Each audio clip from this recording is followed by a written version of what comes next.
Hello, this is Professor Marsh, and welcome to my lecture about Chapter 4, which is entitled The Organization of Musical Sounds. So we start off with this nice quote from one of the musical master composers of all time, Wolfgang Amadeus Mozart. And he, as you can read there, he emphasizes the power of harmony. Now that word harmony has many meanings, not only in music, but in life. As individuals, we want to be in harmony within ourselves, within our surroundings, within the people around us. As a society, we want people to live in harmony. There'd be a lot more peace and less wars that way. And in music, it's nice to have a comfort level of the notes sounding in harmony with each other, that a certain amount of agreement of the different sounds. So without organization in music, you would have very random, chaotic sounding music. So we're going to talk about how musical sounds are organized to make pleasing results for the listeners. So a quick look at the key points of this chapter. And we do have some musically trained people in the class. A few people will know all of this information, but part of our goal is to bring everybody up to speed to get a little bit of basic musical vocabulary and understand some of the basic concepts about music. So you more experienced people, just have a little patience here. And after we go through this first section of the course, we will indeed get to the history part of it. But just trying to get everybody some common musical vocabulary and knowledge first. So in the course of this lecture, we will learn what an octave is. We'll learn about half steps, the intervals we call half steps and whole steps. We'll learn the difference between a chromatic scale and a major and minor scale. We'll learn what diatonic music is versus chromatic music. We'll learn a little bit about the chords, the tonic chord, and we'll learn a little bit about what the dominant chord is in music and the subdominant and why those are important. And we'll learn a little bit about transposition and modulation as being tools that composers can play around with to make their compositions more interesting. All right, so on the top here you see a representation of the piano keyboard. We do assign the different notes letter names. So from the furthest left point you see the note C, C, D, E, F, G. And actually, as far as the alphabet, we start with the letter A. If you can find a letter A in the middle of the keyboard and go to the right, goes A, B, C, D, E, F, G. There is no note H. After G, we simply start over again. So that would sound like A, B, C, D, E, F, G, A. That happens to make what we call a natural minor scale. And between the white notes, you see black notes on the piano too. And when we combine all the adjacent white and black notes, we come up with what we call a chromatic scale. And any move between any of those keys, say from A to the black note just to the right of the note A, that difference in sound, that interval, is what we call a half step. And in Western music, that's the smallest interval we have. In other parts of the world, they divide up the sounds even into finer, smaller intervals. But those half steps, those are all what we consider half steps. And between one octave of A and a higher octave of A, we have 12 different equal distant half steps, and we could achieve that just by playing each adjacent white and black note as we move to the right. From A, 3, 4, 5, 6, 7, 8, 9, 10, 11, 12. And then finally, back to the octave of A. So 12 different equally spaced half steps. More about that later, and this will become important later in the course when we are analyzing some of the compositions. So I just played for you a chromatic scale.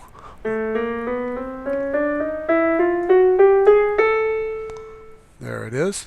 And of course you can descend a chromatic scale also.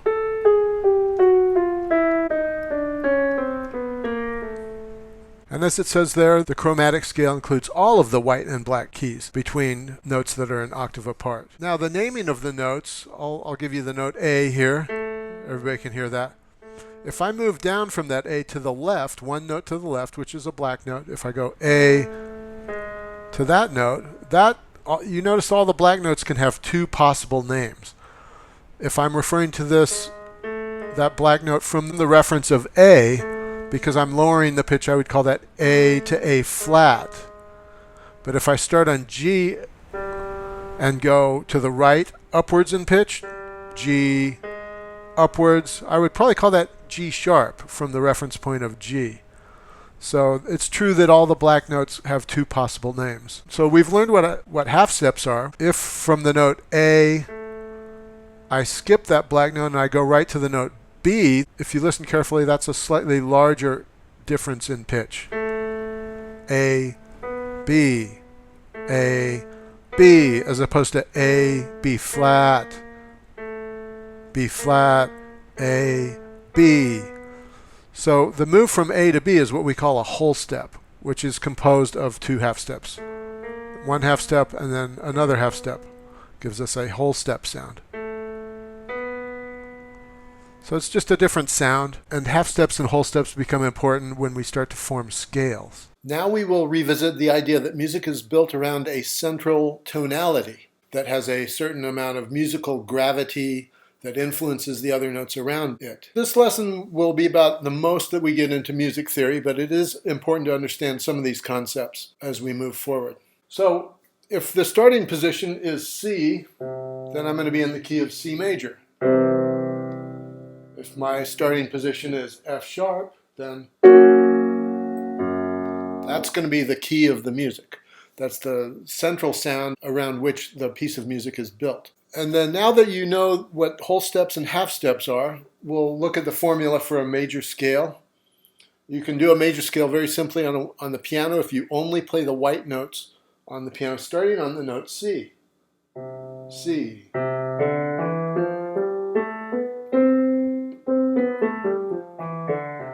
And the arrangement of whole steps and half steps for a major scale, the formula is whole step, half step, whole step, whole step, whole step, finishing with the half step there.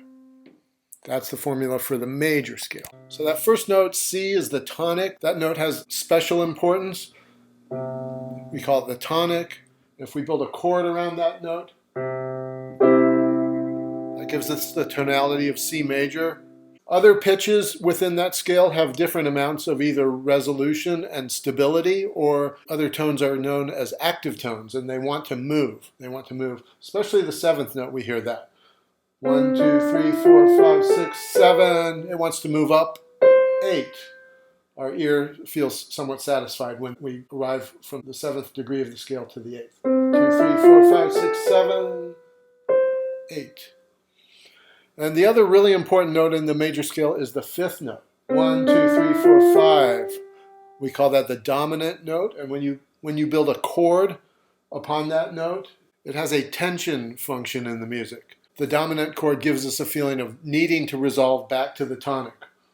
So tonic, dominant, back to tonic.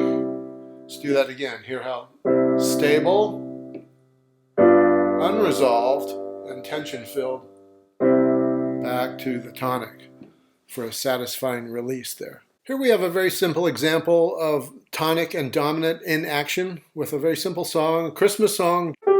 Joy to the world, the Lord is come. It happens to be in the key of G, so G will be our tonic, our home tonality. When I get to the fourth word, the word world, I'll play a dominant harmony. Then back to tonic for these words right here. We'll do back to the tonic area. And then for the next to last note on the word is, I will again play a dominant chord and then resolving to tonic. So hopefully you can hear that. So that's our first note, tonic, dominant, tonic, dominant.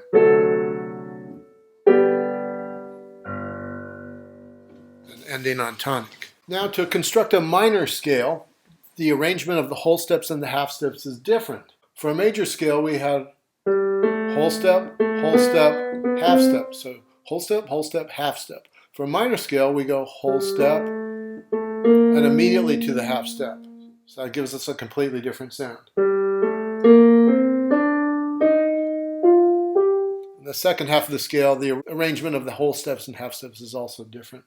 And I think we've pointed out before, but it deserves mention again, that whereas major chords sound generally cheery and happy, on the same starting note, G in this case, constructing a minor chord,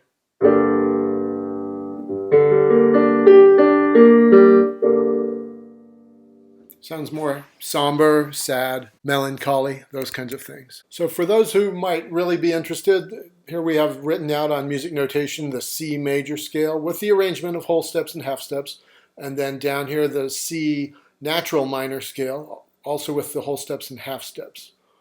So if somebody really wants to look at it, you can pause the show at this time. But moving on, it's going to be very important for everyone to understand the difference between diatonically based music versus chromatically based music.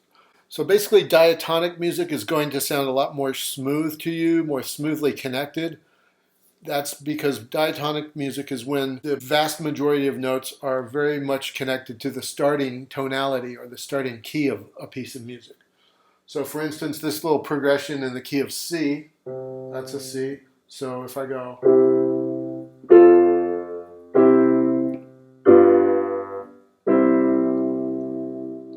that seems like a natural sounding progression, and that's because every single note I just played is right out of that C major scale. So everything's very closely related and closely aligned. But chromatic music draws in strange, unrelated notes into the chord. So if I was to do something like,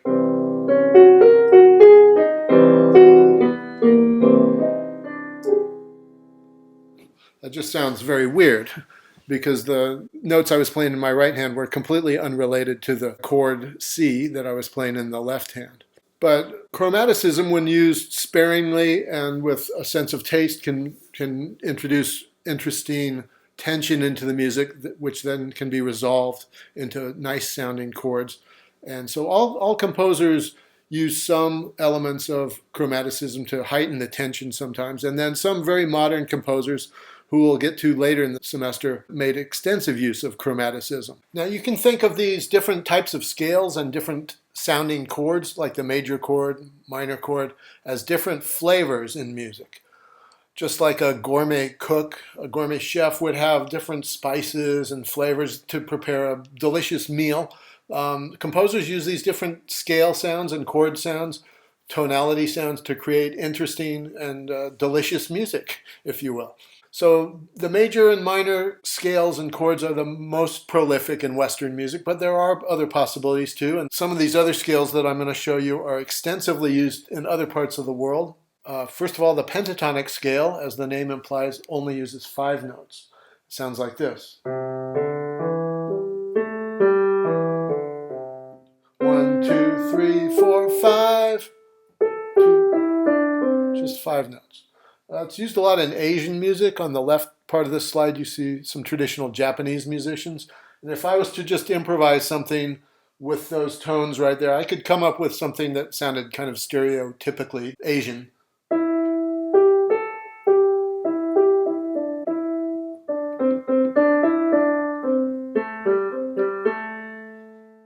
Another interesting type of scale, just to be aware of, is called the whole tone scale. And this one's interesting because it is constructed entirely of whole steps, no half steps. So that one sounds like this, whole tone scale.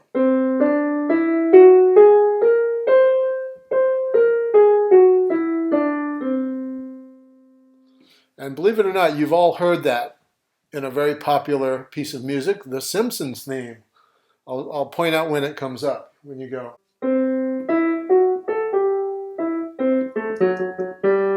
This part.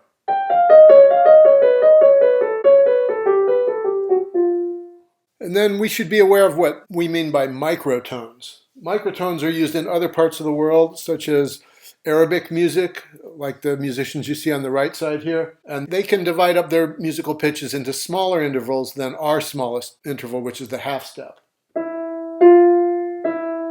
That's a half step for us, but they might even slice that up into 3 or 4 or 5 subdivisions of that in terms of pitch. So microtones. Composers use many different chords when they write music, but 3 chords out of all of them are the most important and the most prevalent.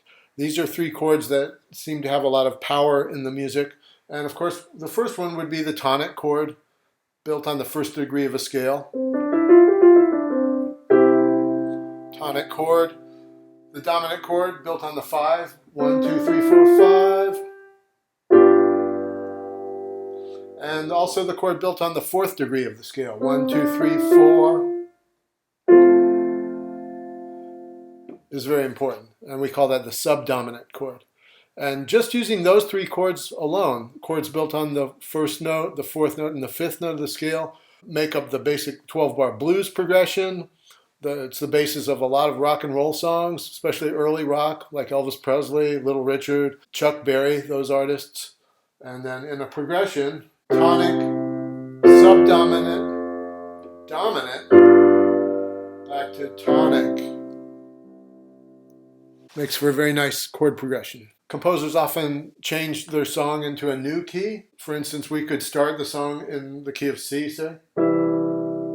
For instance, we could even take the Happy Birthday song and start it in one key.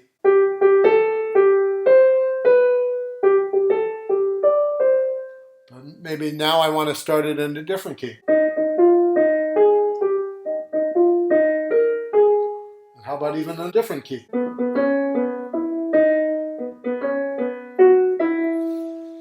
So a lot of composers do that. They take pieces of their song or their composition and they shift it around to different starting points, to different keys. And here we've got a couple of music notation examples of the kind of thing we're talking about here. Don't worry if you can't read the notes, just pay attention to the shapes of the notes and follow the shapes. Remember when notes go higher on the staff, the pitch also goes higher. So the top line says this. I'll play it again. Just listen to the overall shape of how those notes rise and fall.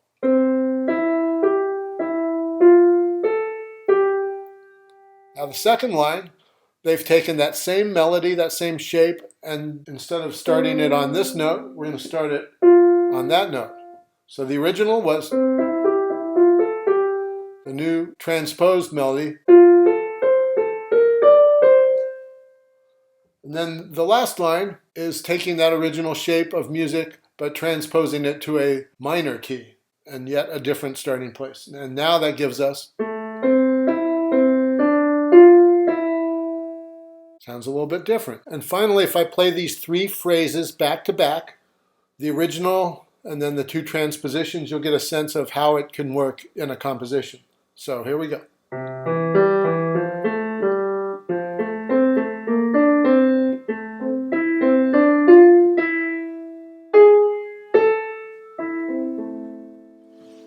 I just added a few notes at the end to resolve out of it. So to summarize, remember that your starting place in music, the starting sound, is known as the key of the music.